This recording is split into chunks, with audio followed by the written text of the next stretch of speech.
앞에 한 6절만 읽었는데 오늘 이 말씀은 예레미야의 설교 중에 예루살렘 거리에서 의인 한 사람이라도 찾으면 이 도시를 용서하겠다 하는 말씀을 선포한 내용입니다. 우리가 들을 때 참 오싹한 그런 내용 같죠. 예루살렘의 타락과 부정이 얼마나 오죽했으면 이렇게 의인 한 사람도 찾을 수 없단 말인가, 이런 생각이 들기도 합니다. 예루살렘은 특별히 아주 특별한 도시죠. 그냥 단순한 어떤 도시들과는 다르죠.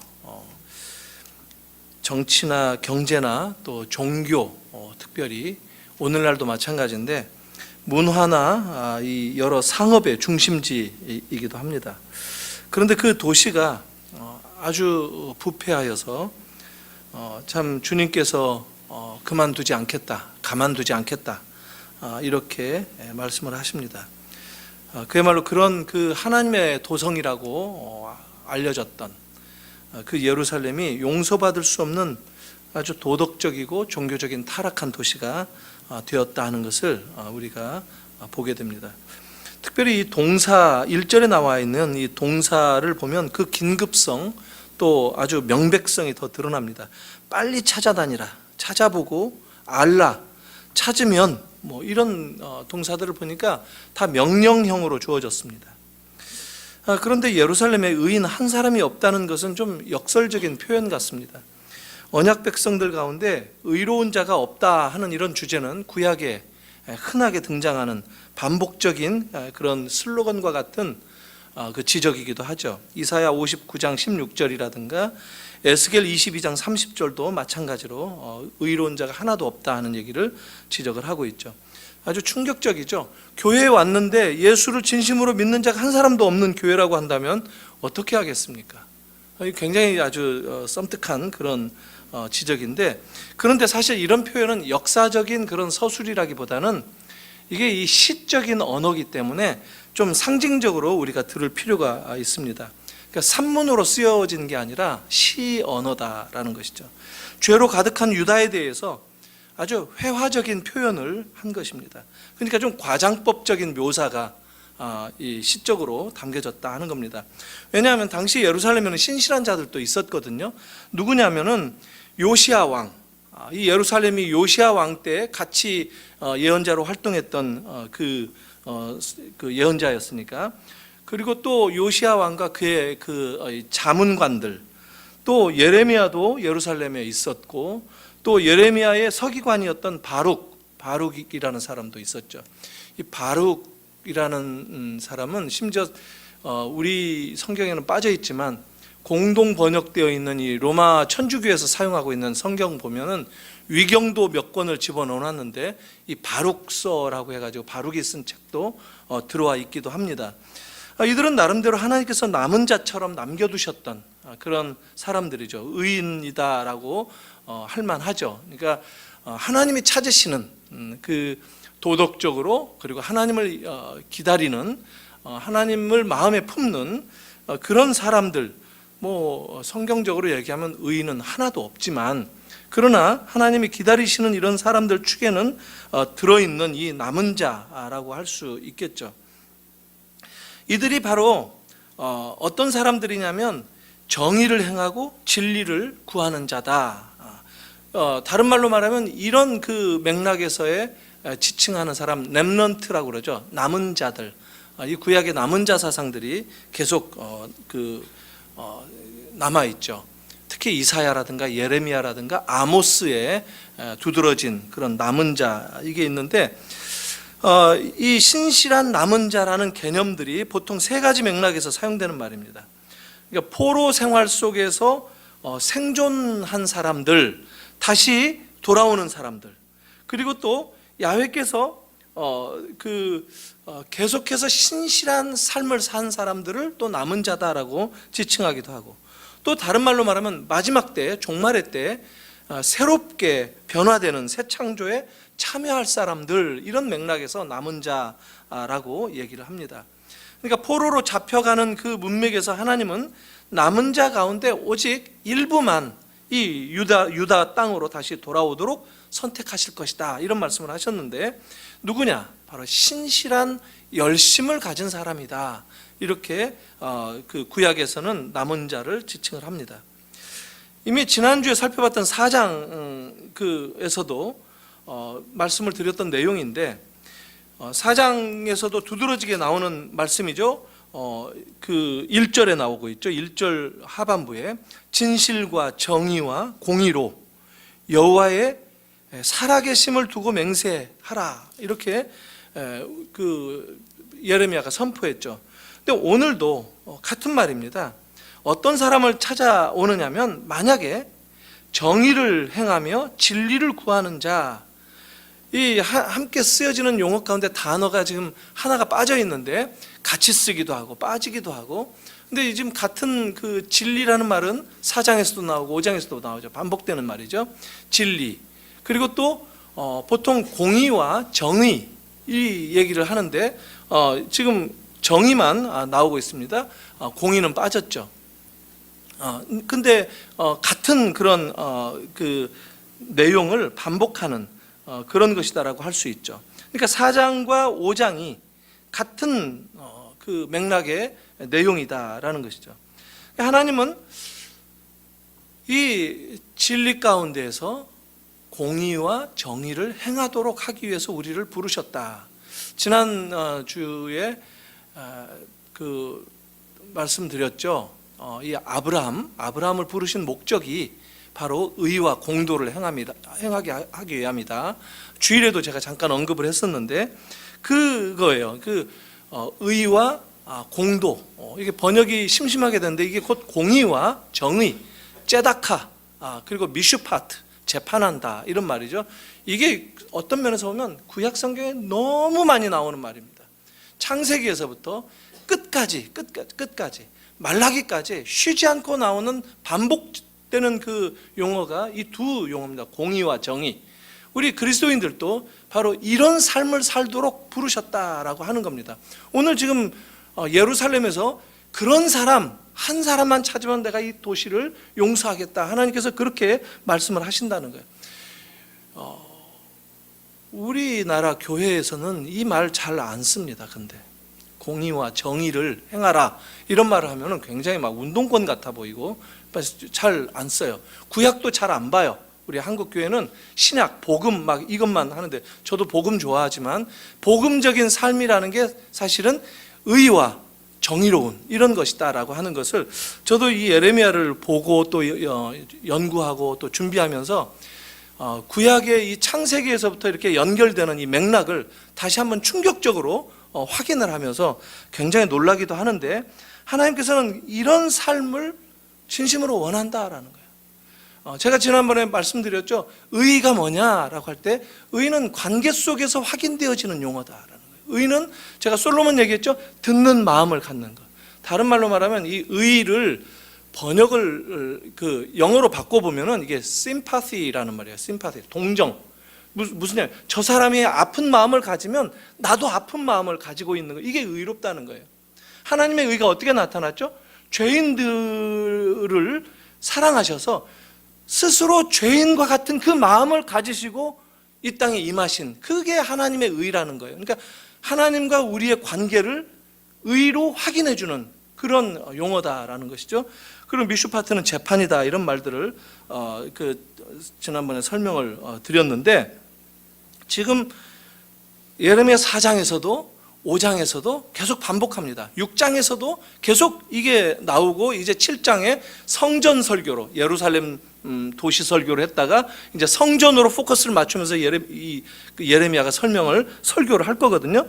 근데 문장을 보니까 만일 뭐뭐 하면 그때는 내가 이렇게 하겠다, 이런 조건부예요. 이거는 그런 사람들이 정말 적다는 거예요. 아마 아까 잠깐 말씀드린 대로 한 사람도 없었던 것은 아닌 것 같고, 뭐 소돔과 고모라에서도 10명까지 카운트다운 하지 않았습니까?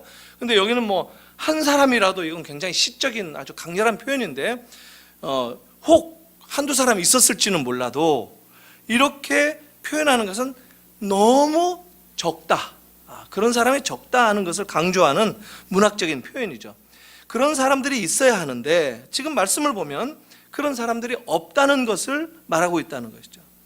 진실과 공의와 정의를 행하겠노라고 하나님 앞에서 하나님의 살아계심을 두고 맹세했는데, 그 맹세한 사람들이 사실 많았는데 이 5장 2절 보니까 뭐라고 얘기해요? 아무리 맹세를 할지라도 실상 그 맹세는 거짓 맹세였다. 보통 맹세를 언제 하죠? 다른 사람들하고 막 논쟁하고 그럴 때 내가 말하는 게 옳다는 것을 강하게 표현하기 위해서 내가 맹세코 이 말이 맞다 뭐 이런 거잖아. 난 그런 말 한 적 없어, 맹세한다 뭐 이런 얘기 하지 않습니까? 그런데 내가 또 어려울 때는 손바닥 뒤집듯이 뒤집는 게 또 맹세이다라는 것이죠. 우리가 종종 입으로는 하나님께 맹세 곧잘 합니다. 그런데 이 진리와 또 공의와 정의를 행하면서 하나님을 끝까지 일관되게 그 편에 서고 그 하나님을 말하는 사람은 없다, 이렇게 지금 예레미야 5장 2절에 얘기하고 있다 하는 겁니다. 그러니까 뭐 우리들도 종종 그러잖아요. 예배 이제 열심히 하겠노라, 이제 새벽기도 열심히 하겠습니다, 이런저런 계획도 세우고 또 말도 하고 그럴 때가 있지 않습니까? 진리와 공의와 정의를 행하는 것에 있어서는 사실 이 말보다는 행하는 게, 사는 것이 더 중요하다 하는 것을 성경이 지금 얘기하고 있다는 거예요. 살아가면서 입증하고, 살아가면서 경험하고, 살아가면서 증거하고, 삶으로 보이고 이러는 것이 중요하다 하는 거예요. 말로 하고 맹세하고 이건 중요치 않다라는 거예요. 삶으로 보이는 것, 이게 진짜라는 것이죠. 예배해야지가 아니라 뭐 예배 자체도, 예배를 뭐 정말 열심히 하자, 예배를 새롭게 하자, 아주 집중해서 하자, 그래서 뭐 예배를 어떤 특별한 모델을 만들어서 해야 되는 것은 아니잖아요. 예배를 정말 예배를 제대로 하자라는 말은 어떤 면에서 보면 그 예배를 하는 그 행위라기보다 우리의 마음의 중심이 정말 예배자로서 하나님 앞에 서는가 하는 것들을 확인하는 것이죠. 우리나라 이 기독교의 이 패턴 중에 저는 이거 굉장히 좀 안 좋은 것이다라고 생각을 하는데, 이게 뭐 아마 일제 강점기로부터 배운 것이 아닌가 하기도 하고 여러 말들을 하는데, 머리에 이렇게 두건을 두르고 막 걸기대 하잖아요. 막 뭐 이렇게 하면서, 저는 사실 그렇게 하는 것은 일종의 쇼잉이다 이렇게 생각이 들어서, 그건 뭐 별로 신앙생활을 그렇게 한다는 것을 생각하면 굉장히 아주 오히려 초라해진다 이런 생각을 해봅니다. 60년대 70년대인가요? 뭐 그때 70년대쯤 초반에 북한에서 무장공비들 막 내려보냈잖아요. 그럴 때마다 우리 그 학교마다 또 이 동대문 그때 운동장이 있었는데 지금은 이게 옷 만들어서 파는 그 전시장 돼가지고 없어졌는데, 동대문 그 축구장, 야구장 모여가지고 뭐 했죠? 골기대회 같은 거 했잖아요. 허수아비도 만들어가지고 불태우기도 하고 막 그랬는데, 저는 사실 그런 유형의 이 행동들이 참 힘이 없는 모습이다 이런 생각이 듭니다. 왜냐하면 가서 그때는 김일성이었죠. 김일성 멱살을 잡을 수가 없으니까 멀리서나마 이렇게 김일성을 타도하자 이러는 거였지 않았습니까? 그게 우리 한국 교회의 신앙에 영향을 많이 끼친 것 같아요. 그래서 우리들의 신앙생활을 할 때 막 이 띠를 두르고 슬로건을 내세우면서 막 한다 하는 이 맹세하는 스타일의 신앙을 많이 해요. 근데 신앙은 삶이 중요하다라고 하는데, 삶에서는 왜 그걸 열심히 하게 되면은 사람이 내가 이제 할 일 했으니까 좀 쉬자 이렇게 된다는 거거든요. 근데 그런 유형의 신앙생활이 어떤 유형이냐면, 우리 한국 교회가 굉장히 그것으로 부흥도 많이 했는데, 뭐냐면 부흥회 많이 했잖아요. 부흥회, 기도원 많이 다녔잖아요. 그러면 신앙생활 한 것 같은 느낌을 받아요. 아, 내가 기도원 갔다 왔다 하고 일반적인 생활을 할 때에는 그냥 그대로 사는 거예요. 세상에서 살던 그대로를 살고. 예를 들면 저 한월산 기도원 저도 그 탐방 가느라고 가본 적이 있는데 거기 아래 내려와 가지고 버스 탈 때 보면 이제 할머니 권사님부터 시작해서 쭉 기도원 끝나고 내려오는데 버스 서로 앉으려고 자리 다툼 하거든요. 그러니까 거기에서 기도하고 영적인 이런 것들과 이 삶 속에서 생활하는 거하고 전혀 반영이 안 되는 이런 걸기대식 신앙생활을 우리가 많이 영향을 받아서 했다라는 것이죠. 그래서 부흥회를 하는데 눈물을 흘리면서 콧물을 흘리면서 주님 앞에 맹세하고 다시 새롭게 하겠습니다. 이게 굉장히 도전이 되고 이것도 안 하는 것보다 낫다라고 생각하죠. 제대로 하게 되면 정말 목사도 되고 선교사로도 나가고 이러는데, 근데 이렇게 한번 하니까 카타르시스가 된 것처럼 내가 이제 또 한동안 살만하다 하고 또 열심히 살다가 이 영적인 어떤 기운이 떨어질 때쯤 되면 뭔가 또 한번 기도원을 가든가 부흥회에 참석을 하든가 이런 유형의 신앙생활, 이건 아주 위험한 신앙생활입니다. 이게 삶으로 연결되는 어떤 신앙의 표현이 연결되는 그런 모습을 띠지 않게 되면 그냥 입으로 하는 신앙, 맹세하는 신앙이기 때문에 사실 그런 게 좀 아쉽다 하는 겁니다. 예수 믿고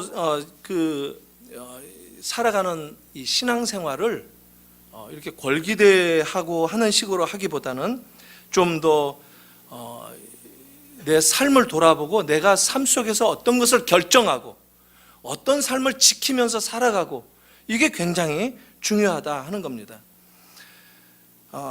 눈물 흘리고 감동받고 이게 다 나쁜 건 아니죠. 그러나 거기서 멈춰서는 안 된다는 거예요. 그건 출발점이다라는 것이죠.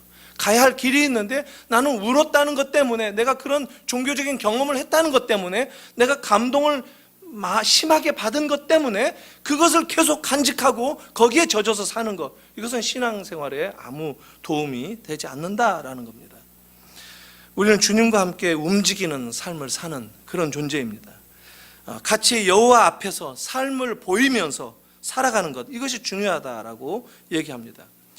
만약에 지금 이 맹세, 이 거짓 맹세다 알고 보니까, 사실 우리 인간의 어떤 다짐이라든가 맹세라든가 이거 우리들도 내가 나를 신뢰할 수 없다 이렇게 말할 만큼 크게 믿을 만한 것이 못 되지 않습니까?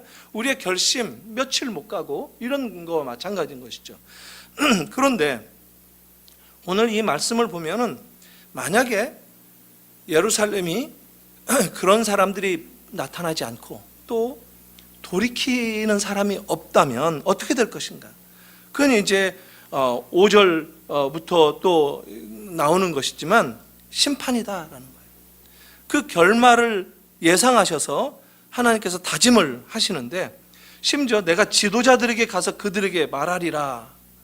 그들은 여호와의 길, 자기 하나님의 법을 안다고 하였더니만 그들도 일제히 멍에를 꺾고 결박을 끊은지라.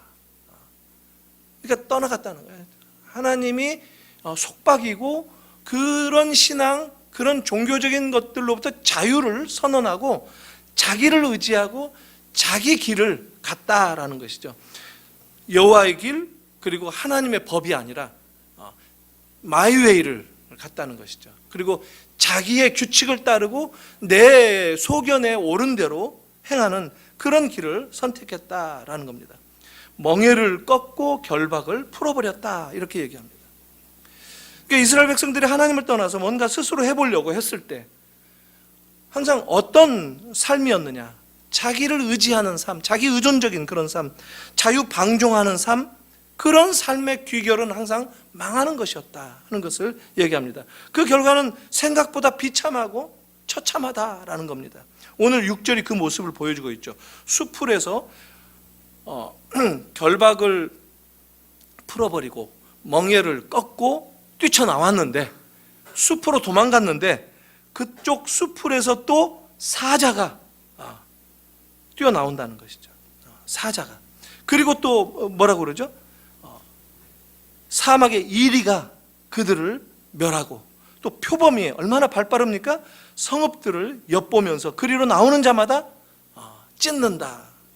그래서 이는 그들의 허물이 많고 반역이 심함이니라. 사자, 이리, 표범이 등장하게 된다는 것이죠. 그러니까 유다 백성들이 언약을 파기하고 마치 황소라든가 나귀처럼 주인 농부의 멍에를 부수고 달아난 모습을 이스라엘이 보였는데, 그 결과 6절에 보니까 어떤가 하는 것을 비유적으로 설명을 하고 있다는 겁니다. 유다 백성들의 운명이 바로 사자의 먹잇감, 또 이리의 이 늑대들이죠. 이리라는 게 때로 달라드는, 여기서 말하는 이리가 아마 오늘날 이 아프리카에서 보이는 그 하이에나 같을 거예요. 그리고 그 주위를 배회하는 표범의 공격을 당할 수밖에 없다. 이스라엘 백성들의 운명이 그와 같다라는 것을 보여줍니다. 사실 예루살렘을 점령하였던 이 바벨론의 느부갓네살, 이 사람이 얼마나 용맹하고 또 난폭한지 영락없이 사자 같았다라고 얘기합니다. 그리고 탐욕과 욕심에 있어서는 이리와 같았다라고 얘기하고, 또 그의 아주 재빠른 발, 이것은 표범 같다, 이렇게까지 얘기했는데, 이게 지금 그 바벨론의 이 공격을 예상하면서 은유적으로 표현한 것입니다. 반면에 예루살렘은 도덕적으로 타락한 상태였기 때문에 사실 바벨론의 그 무서운 그 굶주린 늑대들과 같은 그 표효함이 그야말로 이 유다의 부도덕한, 그리고 하나님을 떠난 그 모습에 그냥 밥을 삼아버린다, 이렇게 지금 역사적인 것들을 예언하면서 얘기를 합니다. 좀 과장된 것이기는 하지만 한 명의 의로운 사람이 전체 도시를 살릴 수도 있다라는 역설도 얘기가 되는 겁니다. 한 사람의 회개가 나라를 용서하고 구하게 할 수도 있다라는 것이죠. 이 공동체에 대한 이런 생각이 사실 성경 전체에 나타나 있는 겁니다. 이걸 좀 신학 전문적인 용어로는 대표 사상이라고 얘기합니다. 대표, representative라고 얘기하는데, 바울이 잘 쓰는 것이죠. 아담이라는 뜻이 뭐죠? 아담은 그 첫 번째 하나님이 지으신 그 사람의 이름도 흔히 아담이라고 얘기하는데, 아담이라는 게 흙이라는 말이거든요. 그 보통 명사 사람입니다. 사람. 그래서 바울은 첫 사람, 첫 아담하고 그 아담을 얘기해요. 한 사람이 죄를 져서 온 세상이 죄가 들어왔다, 이 얘기합니다. 첫사람 아담이 죄를 졌기 때문에 온 인류가 죄를 졌었다라고 얘기해요. 이게 대표 원리입니다. 나쁜 죄도 이렇게 대표성을 가지고 있다라는 거예요. 그래서 바울은 또 둘째 사람 얘기하죠. 둘째 사람은 누구예요? 둘째 아담. 보통 예수님을 둘째 아담이라고 얘기합니다. 어떤 면에서 죄 문제를 해결하시는 분, 죄의 용서를 위해서 오시는 그 예수 메시아를 둘째 아담이라고 얘기합니다. 그래서 그 둘째 아담이 로마서에서 나오는 얘기죠. 그 둘째 아담이라는 말은 대표성의 원리죠. 그러니까 그 한 분에 의해서 세상이 구원받는다라고 하는 이런 사상, 이게 바로 대표성의 원리다라고 하는 것입니다. 이것만이 아니에요. 성경에 이 대표성의 원리가 많이 나와요. 여호수아서 7장에 보면은 여리고 그 함락 직후에 일어났던 사건을 하나 다루고 있는데, 아주 유명한 사건이에요. 아간이라고 하는 한 인물을 조명하는 그 사람 때문에 생긴 문제를 해결하는 게 여호수아서 7장입니다. 아간이 그 탈취한 물건들 중에서 시날산의 아름다운 외투, 또 은과 금, 이것을 자기 장막 땅 아래 파묻어 놓고 숨겼죠. 자기 것으로 삼은 거예요. 뭐 훔쳤다라고 보는데, 사실 저는 이거에 대해서 조금 해석을 좀 더 깊이 해야 된다고 생각하는데, 뭐냐면 이스라엘 백성들이 다 그 여리고니 뭐 이렇게 가나안을 공격하고 이길 때, 그때 당시에는 이기게 되면, 전쟁에서 이기면 그 도시나 이런 데를 전부 다 다 죽이라고 하지 않았습니까?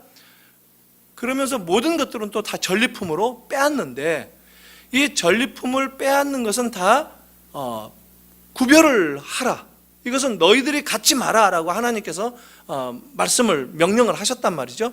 근데 아간만 그렇게 숨겼을까요? 아간만?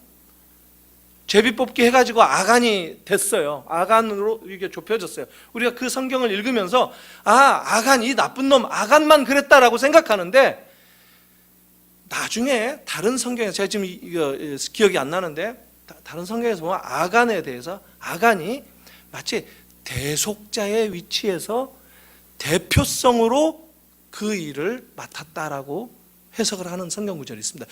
무슨 얘기냐면, 이스라엘 백성들이 다 너도 나도 하나씩 꼬부치지 않았겠어요? 그런데 그 문제를 해결하는 데 있어서 아간이 대표로 걸려서 죽게 되었다라는 것이죠. 아주 가차없이 죽였었죠. 이런 나쁜 그 이야기, 여기에 있어서도 대표성의 원리가 적용되었다, 이것을 말씀드리기 위해서 아간 이야기를 한 겁니다. 하나님의 진노가 온 이스라엘에게 임해서 아이성 공격에서 실패했지 않아요? 근데 그 이유가 뭐였느냐? 그 한 사람을 발견해서 처단을 해야만 이 문제가 해결된다, 하나님이 다시 용서해 주신다라고 하는 이런 게 여호수아서에 나와 있다라는 것이죠. 그러니까 한 사람의 범죄로 전체 이스라엘이 아이성을 함락시키는 데 실패했다라는 것, 죄의 문제가 해결되지 않고서는 바로 하나님은 그들에게 가나안을 내어줄 수 없다 하는 이런 교훈이었죠. 하나님께서 그런 입장에서 한 사람이 전체 공동체의 운명을 좌우할 수 있다라고 하는 것을 분명하게 얘기를 하는 것입니다. 이게 무슨 얘기냐면, 여기서 말하는 메시지는 분명합니다. 지금 예레미야서에서도 예루살렘 거리를 한번 찾아봐라, 빨리 뛰어다니면서 찾아봐라, 한 사람이라도 의인이 있으면 내가 이 도시를 용서하겠다, 이 원리도 아주 자명합니다. 이 한 사람만 있으면 하나님이 분노하시는 것을 이렇게 다시 내려놓겠다, 용서를 하시겠다, 이렇게 말씀을 하시는데, 이건 무슨 얘기냐면, 우리 공동체에 속해 있는 멤버들은 홀로 존재하지 않는다라는 겁니다. 우리는 모두를 위해서 존재하고, 또 모두는 나를 위해서 존재하고, 이게 공동체적인 원리다라는 겁니다. 누군가의 그 관계 속에서 나라는 존재가 의미가 있다라고 하는 것을 잊지 않아야 된다는 거예요. 그리스도인들은 유아독존 이런 존재가 아니라는 거예요. 그리스도인은 항상 그 공동체 속에서, 누구와의 관계 속에서, 심지어는 하나님이 안 계신다면, 하나님이 없으시다면 나라는 존재 자체도 망가지는 거죠. 없는 거죠. 하나님과의 관계 속에서 내가 있는 것이죠. 내가 나를 알기 위해서도 하나님을 아는 지식이 있어야만 참된 나를 들여다볼 수 있다라고 켈빈이 얘기하지 않았습니까? 이런 것들, 이게 뭐 듀얼 널리지다, 이중 지식이다, 이렇게 얘기하는 건데, 이게 바로 대표성의 원리, 그리고 공동체의 그 연합의 그 의미, 한 사람이 전체 공동체에 미치는 영향이 지대할 수 있다라고 하는 것. 그러니까 우리들이 신앙생활할 때 얼마나 공동체의 유익을 먼저 생각하는 그런 태도를 가져야 되겠어요. 이게 교회론적으로 필요한 겁니다. 그게 교회예요. 사람들은 내가 혼자 판단하고 결정하고 해서 다 그거면 되겠다라고 하지만, 그렇게 그 혼자 속에서 모든 것들이 이루어지지 않는다라는 것. 공동체가 같이 움직여야 되겠고, 같이 그 영향이 미쳐질 때까지 기다리고 하는 이런 것들이 아주 중요하고 필요하다 하는 것이죠. 하나님도 이 교회를 위해서 우리에게 오셨죠. 이 세상에 오셨죠. 그분의 삶은 바로 우리를 위해서, 교회를 위해서 내어주신 그런 삶이었죠. 이게 바로 우리들이 어떻게 해서 무슨 선택을 하느냐에 따라서 교회를 내가 대표한다 라고 생각한다면 내 선택이나 내 삶의 모습이나 이런 것들을 함부로 할 수 없는 것이죠. 바로 하나님은 나 한 사람만 바르다면 샘물결 교회를 용서하실 수 있다, 이런 생각을 하신다면 누구라도 한 성도 한 성도들이 다 그런 기준을 붙들고 살아가는 그런 입장이 될 수 있다라는 것이죠. 그러니까 나 한 사람만 홀로 존재하는 것이 아니라 공동체와 더불어서 의미가 있다라고 한다면 공동체에 대한 책임 있는 자세를 우리가 놓아서는 안 된다라는 것을 교훈을 받는다는 겁니다. 물론 공동체를 위해서 무조건 희생하라, 희생하는 마음을 가져야 된다, 이런 뜻은 아니죠. 우리의 삶은 무언가를 향해서 누군가와의 관계 속에서 의미를 가진다라고 하는 것을 기억해야 된다라는 것을 말한다는 것이죠. 공의라든가 정의, 이게 가장 대표적인 겁니다. 그게 바로 우리 이 공동체적인 그 관계 속에서 확인되어지는 그런 것이다라는 것이죠. 누구의 마음이 아프다 그러면 나도 같이 마음이 아프다. 옛날에 그 무슨 저 영국에 있을 때라 제가 직접은 못 보고 많이 들은 얘기인데, 아프다고 하니까 나도 많이 아프다 뭐 이래가지고 무슨 뭐 그 드라마인데 뭐 굉장히 그 사람 인기가 좋았다고 하는데, 다른 사람의 그 누구라고 할지라도, 그 상대가 누구라 할지라도 지나가다가 잠깐 비춰지는 그런 사람이라 할지라도 슬픔 가운데 있게 되면 나도 그런 슬픈 마음을 가지는 것, 이걸 의라고 하나님께서 말씀하셨다는 거예요. 하나님 우리 죄인들을 그냥 넘어가시지 않고 그분이 의로우신 분이기 때문에 우리가 죄인으로 있는 것이 불쌍하셔서 긍휼을 베풀어 주시기 위해서 우리와 같은 마음을 가지셨다. 이게 바로 체다카, 의, 공의가 갖는 의미다라고 하는 것인데, 이렇게 관계 속에서 확인하는 것, 이런 것들이 매우 필요하다 하는 겁니다. 오늘 그 말씀에 그 대표성 말씀을 드렸는데, 이 여호수아 7장의 아간 이야기 했었죠. 근데 또 왕에게 하는 대표성의 원리가 있는데, 이 왕에게 주시는 이런 모든 말씀, 그리고 구약에서의 하나님의 명령, 이것은 오늘 우리 그리스도인들에게 주는 동일한 그런 명령, 그런 말씀이다라고 생각을 해도 무방합니다. 그래서 역대하 7장 14절에 보면은 그 솔로몬에게 성전 건축을 다 마쳤을 때 하나님께서 말씀을 해요. 이 백성들을 대표해서 기도해라. 이 백성들의 문제를 네가 간구하라. 하나님께서 앞으로 이 백성들이 죄를 졌을 때 왕이 그들 대신 여호와의 얼굴을 찾고 구하게 되면 백성들의 죄를 내가 사해 줄 것이다, 이렇게 얘기를 합니다.